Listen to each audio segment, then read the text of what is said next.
போன ப்ரெஸ் மீட்டில் சொல்லுங்க சார். போலீஸாக பண்ணியிருந்தீங்க, நிறைய படம் போலீஸ் பண்ணுவீங்க, அவங்க அப்பா போலீஸ்னு சொன்னீங்க. இதில் வக்கீலாகவே வாழ்ந்துருக்கீங்களே, எப்படி அதுவும் ஒரு ஃபெயிலியர் வக்கீலாக இருந்து வின் பண்ணுற வக்கீலாக நான் இவ்வளோ எதிர்பார்க்கல உங்ககிட்ட இருந்து. அவ்வளோ பிரமாதமாக இருந்தது. எப்படி அது? ஃபர்ஸ்ட் ஆஃப் ஆல் ரொம்ப நன்றி நீங்கள் பிரமாதமாக இருந்ததுன்னு சொன்னதுக்கு. ஏன்னா நீங்கள் வந்து ஒரு பெரிய சினிமா விமர்சகர். உங்களுடைய விமர்சனங்கள் எல்லாமே நான் பார்த்துக்கிட்டே இருக்கேன். உங்கள் வாயிலிருந்து நல்ல ஒரு விமர்சனம் கிடைச்சது நான் ரொம்ப உங்களுக்கு தேங்க் பண்ணிக்கிறேன். முதல்ல இது வந்து அந்த கதை தான். எல்லா கதையுமே எதுவுமே நம்மளாம் நடிக்கிறது இல்லை. ஒரு கதாசிரியரும் ஒரு இயக்குனரும் என்ன சொல்கிறாங்களோ அதுதான் நடிச்சிருக்கேன். இந்த இயக்குனர் வந்து எனக்கு அண்ணா இப்படி வேணும் அப்படின்னு சொல்லிடுவார். காலங்காலத்தில் வந்தோடனே இன்றைக்கி என்ன நான் எடுக்க போகிறேன்னு சொல்லி அன்றைக்கி ஒரு 4 சீன் இருக்குன்னா 4 சீனையும் வந்து ஃபஸ்ட்டு உள்ளே வந்து படித்து காமிச்சிடுவார். படிச்சுட்டு என்ன வேணும் என்ன பண்ண போகிறோன்றதை சொல்லிவிடுவார். அதுக்கப்புறம் நான் ப்ரிப்பேர்ட் ஆகிடுவேன். அது இல்லாமல் கதை சொல்கிறப்பே நான் தயாராகிட்டேன். அதனால் எனக்கு ஈஸியாக இருந்தது. அது இல்லாமல் எனக்கு கொஞ்சோண்டு நடிக்க தெரியும். அதனால் கொஞ்சம் சேர்த்து நடிச்சிருக்கேன், அவ்வளோதான். வேறு ஒன்றும் இல்லை sir. Sir director sir director sir கொடுங்க சார். எப்பவுமே வந்து நீதி தேவதை வந்து தராசு வந்து சென்டராக பிடிச்சின்னு இருப்பாங்க. இதில் ஏற்ற இறக்கமாக இருக்குது. ஏன் ஸ்டார்டிங்கில் நீங்கள் பார்க்கும்போது நீங்கள் நீதி தேவதை பார்த்துருப்பீங்க. எல்லா இடத்துலையுமே எல்லா சிலையிலுமே வந்து அவங்க வந்து தராசு வந்து சரியாக பிடிச்சிருப்பாங்க. இதில் மட்டும் கிராஷாக ஏன், எதனால?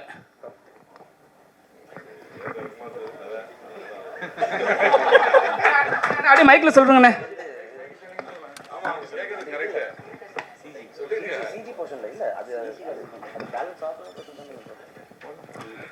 ஸோ இல்லை, ஒரு இம்பேலன்ஸை காட்டுறதுக்கு தான், வேறு எதுவும் இல்லை. இம்பேலன்ஸை காட்டுறதுக்கு ஒரு கான்ஷியஸாக எடுத்தது தான். ஸோ அது கிடைக்குதாங்கிறது தான் இந்த கதை. சரவணன் சார், இந்த டிராஃபிக் ராமசாமி சொன்னாங்க, நீங்க அவரை வந்து பாத்திருக்கீங்களா, பேசிருக்கீங்களா? அவரோட செயல்பாடுகளை பத்தி என்ன நினைக்கிறீங்க? ஏன்னா அவர் கொரோனா சமயத்துல இறந்தார். கொரோனால இறக்கல, அந்த சமயத்துல கூட நிறைய பேர் வந்து அவருக்கு வந்து அஞ்சலி செலுத்த போனாங்க. இப்ப இருக்க துணை முதல்வர் உட்பட அந்த அளவுக்கு அவர் இது பண்ணாரு. அவரை பத்தி கொஞ்சம் சொல்லுங்க. எனக்கு வந்து அவரை நான் வந்து டி நகரில் நேரில் பார்த்துருக்கேன். டி நகர் போலீஸ் ஸ்டேஷனுக்கு ஏற்ற மாதிரி நான் வந்து குமரியானந்தன் சார் வீட்டுக்கு பின்னாடி நான் ஒரு சந்தில் இருந்தேன்.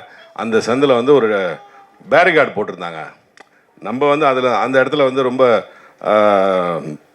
டாய்லெட் போகிறதும் யூரின் போகிறதும் அதிகமாக இருந்தது. அதனால பேரிகார்டு போட்டிருந்தாங்க. அப்போ வந்து ஒரு நாள் வந்து அந்த போலீஸ் ஸ்டேஷன் சந்தில் வந்து நான் கார் எடுத்துகிட்டு வெளியே வரப்போ அவர் நின்று சத்தம் போட்டுட்டு இருந்தார். அப்போ வந்து நான் சொன்னேன், ஐயா இந்த மாதிரி இங்கே இந்த மாதிரிலாம் போகிறதுனால தான் பேரிகார்டு போட்டிருக்காங்க அப்படின்னு சொன்னேன். ஓஹோ அப்படின்னு கேட்டுட்டு, அப்புறம் நீங்கள் யார், என்ன உங்களை பார்த்தோன்னா கூட்டம் வருதுன்னு என்ன கேட்டார். அப்போ தான் என்னை அவருக்கு தெரியும். அதனால் எனக்கு அவர் நேரடியாக பரிச்சயம். அவருடைய எல்லா நடவடிக்கையும் நான் பார்த்துருக்கேன். அவரை நான் வந்து இத்தனை வயசில் இப்படி போராடுறேன்னு நான் அவரை வந்து அதிசயமாக பார்த்துருக்கேன். அதனால் எனக்கு அவர் நெருங்கிய நான் பார்த்துருக்கேன். அதனால் எனக்கு வந்து அவரை பற்றி அத்தனை விஷயங்களும் தெரியும். சரவணன் சார், ஆமாம், ரொம்ப நாளுக்கு அப்புறம் கதையும் நாயகனாக நடிச்சிருக்கீங்க. அதில் வேற அப்பா வந்து உங்கள் அப்பா போலீஸ், ஆனால் போலீஸ்க்கு ஆப்போசிட்டாகவே ஒரு விஷயம் பண்ணுறீங்க. படம் ஸ்கிரிப்ட் சொல்லும் போது உங்களுக்கு என்ன தோணுச்சு? எனக்கு வந்து ஸ்கிரிப்ட் தோணுன்னா நடிக்கிறதுக்கான ஆப்பர்ச்சுனிட்டிஸ் நிறைய இருக்குது அப்படிங்கிறது மட்டும் எனக்கு தோணுச்சு. அதனால தான் நான் இந்த கதையை ஒத்துக்கிட்டேன். அதனால தான் நான் இந்த கதையில் நடித்தேன். அதுவும் கரெக்டாக நடந்திருக்கு. அதனால் வேற ஒன்றும் காரணங்கள்லாம் இல்லைங்க sir. Thank you sir. My question to the director. இப்போது ரீசெண்டாக அமேசான் பிரைம் வீடியோவில் கிரிமினல் ஜஸ்டிஸ்னு ஒரு இதே மாதிரி ஒரு court room drama Pankaj Tripathi அந்த ரோலில் பண்ணியிருந்தார். அதாவது வெளியில் உட்காந்து not very active the court room. So Saravanan சாரோட கேரக்டர் வந்து அதோட ஷேட்ஸ் கொஞ்சம் தென்பட்டுது. அதை நீங்கள் பார்த்துக்கிங்களா? அது ஒரு இன்ஸ்பிரேஷனாக எடுத்துட்டிங்களா? இல்லை, அது நான் பார்க்கல. அது இன்ஸ்பிரேஷன் இல்லை. ஒரு அண்டர்டாக் ஸ்டோரிக்கு வந்து நாங்கள் இன்னொரு ஸ்கிரிப்டாக எழுதுகிறப்ப ரிசர்ச்சில் கிடச்ச ஒரு லைனில் தான் ஒரு அண்டர்டாக் ஸ்டோரி. நோட்ரி பப்ளிக் வந்து எப்படி தான் லைஃப்பில் ஃபஸ்ட் கேஸை ஜெயிக்கிறாரு, என்ன ரீசன் காண்டி ஜெயிக்கிறாருன்னு அது ஜென்யூன் அப்ரோச் பண்ணது தான், வேறு எதுவும் இல்லை. Congratulations to the team. I think this is your finger right here. First courtroom drama in Tamil, இல்லைங்களா? As a web series, yes. இது வந்து the idea வந்து seems to have a lot of potential. இது வந்து this might just be the first episode. இன்னொரு விஷயம் I wanted to ask is that 20 minutes or so தான் ஒரு episode, I think. Was that a conscious decision because attention spans are coming down? No, conscious decision வந்து channel சொன்னது. அது அவங்களோட இதில் வந்து 20 minutes வச்சுக்கலாம் அப்படிங்கிறது. And the other thing is that இது வந்து will there be more parts to it because வந்து this idea seems to have potential. Can we expect sequels to this series? டெஃபினட்டாக எதிர்பார்க்கலாம். அது ரெஸ்பான்ஸை பொறுத்து ஆட்டோமேட்டிக்காக அதுவே நடக்கும்னு நினைக்கிறேன். ரெஸ்பான்ஸை பொறுத்து தான். டைரக்ட் சார், இது வந்து உண்மை கதையா? ஏன்னா ஏன் விலைமாது பெண்ணா கதாநாயகி அதாவது வெண்ணிலாவை கொண்டு வந்தீங்க? இது உண்மை கதை கிடையாது, இது கற்பனை கதை தான். விலைமகளை வந்து வெண்ணிலா கதாபாத்திரத்தை கொண்டு வந்தது வந்து நீதி எந்த அளவுக்கு கிடைக்கணுங்கிறதுக்கு, எந்த டெப்த்துக்கு போகலாங்கிறத யோசிச்சப்ப யாருக்கா இருந்தாலும் நீதி கிடைக்கணும் அப்படிங்கிறதுக்காண்டி எழுதப்பட்ட ஒரு கதாபாத்திரம் தான் அது. சார் எல்லாருக்கும் டீமுக்கே வாழ்த்துக்கள். இதோ இங்கே சார் சார் டீமில் நடித்தவங்க எல்லாருக்குமே வாழ்த்துக்கள், இயக்குனருக்கும் வாழ்த்துக்கள். குறிப்பாக சொல்லலாம், சரவணன் சார் வந்து அந்த கிளைமேக்ஸில் வந்து அந்த சீன் இருக்கும் இல்லைங்க, அது உண்மையிலேயே யதார்த்தமாகவும் இருந்துச்சு, அவ்வளோ நல்ல ஒரு ஹார்ட் டச்சிங்காக இருந்துச்சு அந்த சீனு. அதே மாதிரி அந்த கதாநாயகியும் நடிச்சிருந்தாங்க. அப்புறம் அந்த லாஸ்ட்டில் இருக்கிற அந்த ஃபாதர் கேரக்டர் அவரை எல்லாமே நல்லா தான் பண்ணியிருந்தீங்க. அதில் சின்ன சின்ன விஷயம் ஒன்று கேட்கணும். அந்த ஜட்ஜஸ் 2 பேர் வராங்களே சார், அதில் ஒருத்தர் கண்ணாடி போட்டு கொஞ்சம் ஃபேராக இருந்தார், அவர் ரியலாகவே ஜட்ஜு இல்லைன்னா அட்வொகேட்டா, ஏன்னா அவரோட பெர்ஃபார்மன்ஸ் வந்து எங்கேயுமே பிசிறு தட்டாமல் இருந்துச்சு. புரியுது, அவர் ஆர்டிஸ்ட் தான். ஆர்டிஸ்ட் தான், எல்லாருமே ஆர்டிஸ்ட் தான். ஓகே, நெக்ஸ்ட் ஒரு இது சார். இப்போ வந்து என்னன்னா, இப்போ வண்டி 2 வீலரில் போனால் ஹெல்மெட் போடணும் அப்படின்ற ஒரு கட்டாயம் இருக்குது. அது வந்து ஸ்டாட்யூட்டரி வார்னிங் படத்துலலாம் போடணும் அப்படின்னு இருக்கு. But though it is not necessity for web series ஒரு அந்த மாதிரினா நீங்கள் போடலாம்ல அது மாதிரி. ஏன்னா அது ஒரு அவேர்னஸ் கிரியேட் பண்ணுறது நல்லாயிருக்கும். இல்லைன்னா வந்து கிராண்டட் ஃபார் இதுன்ற மாதிரி எடுத்துப்பாங்க எல்லாருமே. கண்டிப்பா இனி வரும் காலங்களில் அந்த மாதிரி பண்ணீங்கன்னா நல்லா இருக்கும். தேங்க்யூ. சார், அதாவது வக்கீலை வந்து விபச்சார வீடில் கைது பண்ணுற மாதிரி பண்ணியிருக்கீங்க, இது சரியா? ஏன்னா இப்போல்லாம் கைது பண்ணுற மாதிரிலாம் இல்லை விபச்சாரத்தை பண்ணுற இடத்துல. ரெண்டாவது இன்னொன்று வந்து அந்த போலீஸ் ஸ்டேஷன் உள்ளைக்கு உட்பட்ட இடமா அது? ஆமாம், அது போலீஸ் ஸ்டேஷனுக்கு உட்பட்ட இடம் தான். அரெஸ்ட் பண்ணுறாங்க லாஜிக்காக தப்பாக இருக்காது அது. ஏன்னா போலீஸ் நினச்சா ரைடு விடலாம், அது இல்லீகலான ஒரு விஷயம் தானே. ஸோ அது எங்களுக்கு தப்பாக படல. ஓகேவா?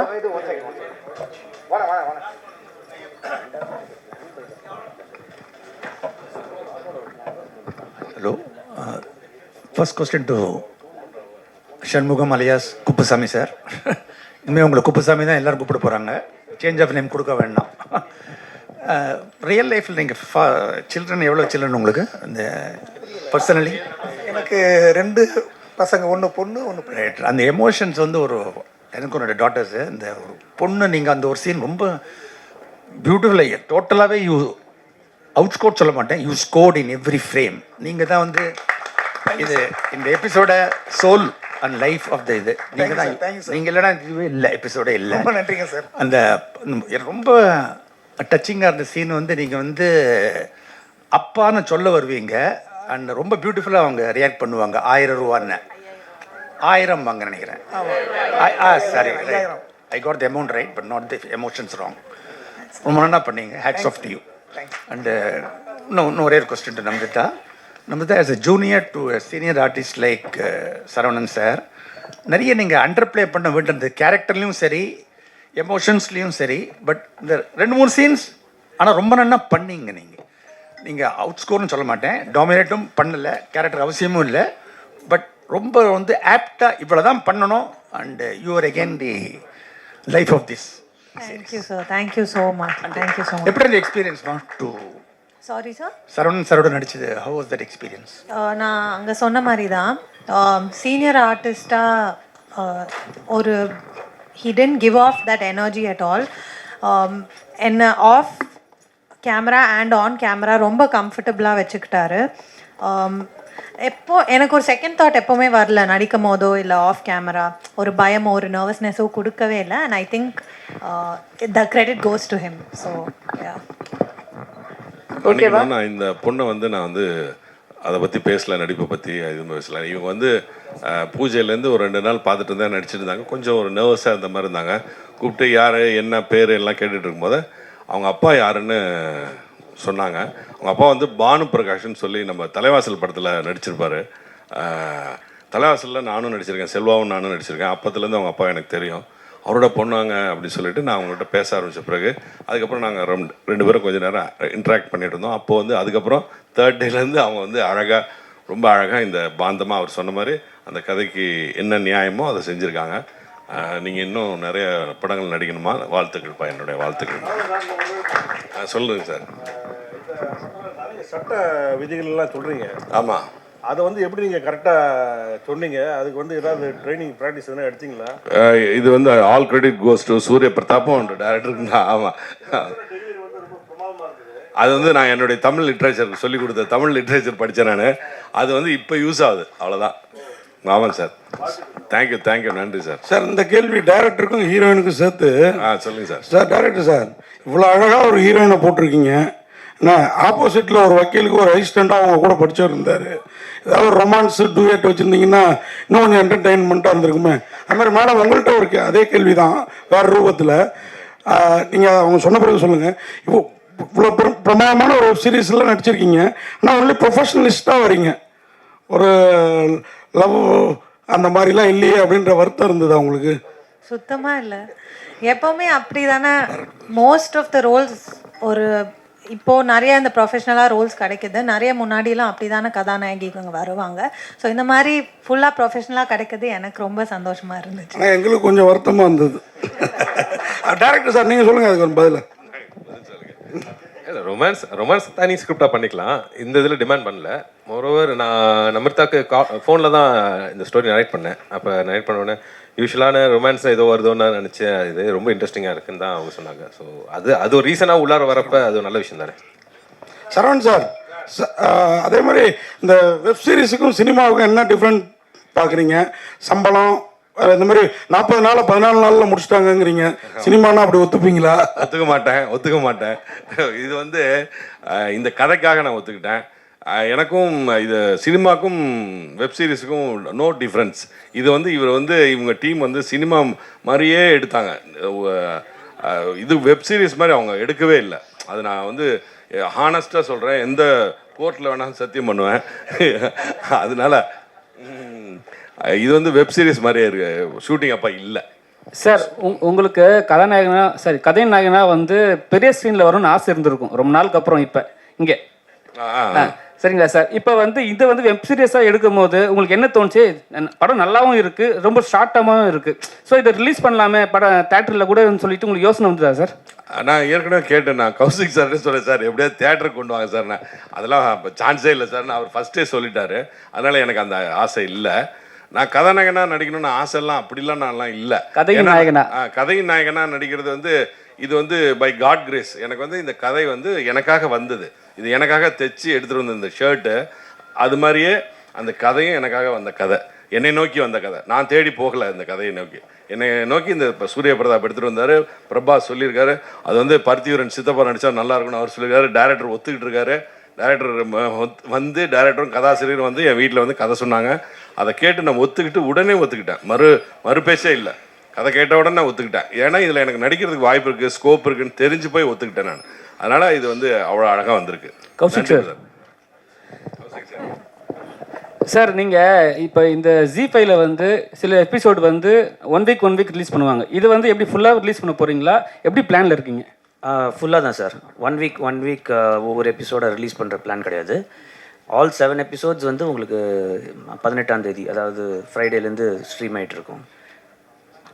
சரவணன் சார், இந்த வெப் சீரிஸு சினிமாலலாம் கடைசியில் நீதி கிடச்சிரும். இதில் வந்து நீங்கள் அந்த வெண்ணிலாவை கண்டுபிடிச்சி பார்த்து போலீஸுக்கு இவங்களுக்குலாம் வந்து நீதி வாங்கி கொடுத்துட்டீங்க. நிஜ வாழ்க்கை இதில் நிறைய லாக்அப் டெத் நடக்கு. சாத்தாங்குளம் சம்பவம், தூத்துக்குடி மற்றது, அப்புறம் வந்து திருப்போணம், இது அண்ணாமலை யூனிவர்சிட்டியில் கூட நிறைய நடந்தது. அந்த பையன் கூட வெளியே வந்துட்டான். அதை பற்றி என்ன நினைக்கிங்க? போலீஸு சட்ட நீதிலாம் சாதாரண மக்களுக்கு வந்து கரெக்டாக கிடைக்குதா? நம்ம நாட்டில் இன்னும் எப்படி இருக்குது? தாமதமாக கிடைக்கும். எனக்கே இன்னும் 2-3 நீதி கோர்ட்டில் என் கேஸே இருக்குது. எனக்கும் இன்னும் நீதி கிடைக்கல. நான் 5 வருஷமாக கோர்ட்டில் போட்டிருக்கேன், அது இன்னும் கிடைக்கல. இது படத்துக்காக ஓப்பனிங் சீனில் நீதி இல்லை, லாஸ்ட் சீனில் நீதி வந்துடுச்சுன்றது தான் கதை. அதனால் படத்துக்கும் ரியல் லைஃபுக்கும் நிறைய டிஃப்ரென்ஸ் இருக்குது. அதில் வந்து கோர்ட்டில் வந்து கணக்கில் அடங்காத கேஸ் இருக்குன்றதை முதல்ல நம்ம தெரிஞ்சுக்கணும். அந்த கேஸ் ஃபைலு எங்கே வருது, இந்த வாரம் வருமா அடுத்த வாரம் வருமானதே நமக்கு தெரியாது. அதுக்கு ஒரு டேட் வைப்பாங்க. இதை எடுத்து மேலே வச்சுக்கிட்டே வர்றப்போ தான் தெரியும் இது இத்தனாம் தேதி வரப்போகுதுன்னு. அப்படி வந்து காலதாமதங்கள் சர்வசாதாரணமாக ஏற்படும். அதனால் தாமதமாக தான் நீதி கிடைக்கும். நீதி மட்டும் மறுக்கப்படவே படாது. கண்டிப்பாக நீதி கிடைக்கும், அது கொஞ்சம் தாமதமாகும், அவ்வளோதான்.